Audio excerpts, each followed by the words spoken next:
বিদেশে মারা যাওয়া প্রবাসীদের মরদেহ দেশে পাঠাতে গুনতে হয় মোটা অঙ্কের অর্থ।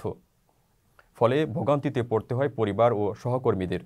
আবার অতিরিক্ত খরচ বহন করা সম্ভব হয় না বলে অনেকের মরদেহ মর্গেই পড়ে থাকে দিনের পর দিন। তবে এখন থেকে বিনা খরচে মালদ্বীপ প্রবাসীদের মরদেহ দেশে আনার ব্যবস্থা করবে ইউএস বাংলা এয়ারলাইন্স কর্তৃপক্ষ। দেশের সবচেয়ে কম খরচে এবং সহজে বুকিং করুন প্রবাসীর হেলিকপ্টার। মালদ্বীপের আইন অনুযায়ী কোনো বিদেশি কর্মীর মৃত্যু হলে তার মরদেহ দেশে পাঠাতে খরচ প্রতিষ্ঠানকেই বহন করতে হয়। কিন্তু কোনো ফ্রি ভিসা বা অবৈধ কর্মীর মৃত্যু হলে তার মরদেহ দেশে পাঠাতে পড়তে হয় বিপাকে। নির্ভর করতে হয় এয়ারলাইন্সগুলোর উপর। এক্ষেত্রে বাংলাদেশের বেসরকারি এই এয়ারলাইন্সটি বিনামূল্যে মালদ্বীপ প্রবাসীদের মরদেহ বহন করবে। বিষয়টি জেনে স্বস্তি প্রকাশ করেছেন প্রবাসী বাংলাদেশিরা। মালদ্বীপে প্রায় লাখের অধিক বাংলাদেশি কাজ করেন, সঙ্গে বছর জুড়ে রয়েছে ব্যবসায়ী ও পর্যটকদের যাতায়াত। এক্ষেত্রে ইউএস বাংলার পাশাপাশি বাংলাদেশ বিমানের ফ্লাইট চালু হলে আরও উপকৃত হবেন বলেও জানান প্রবাসীরা।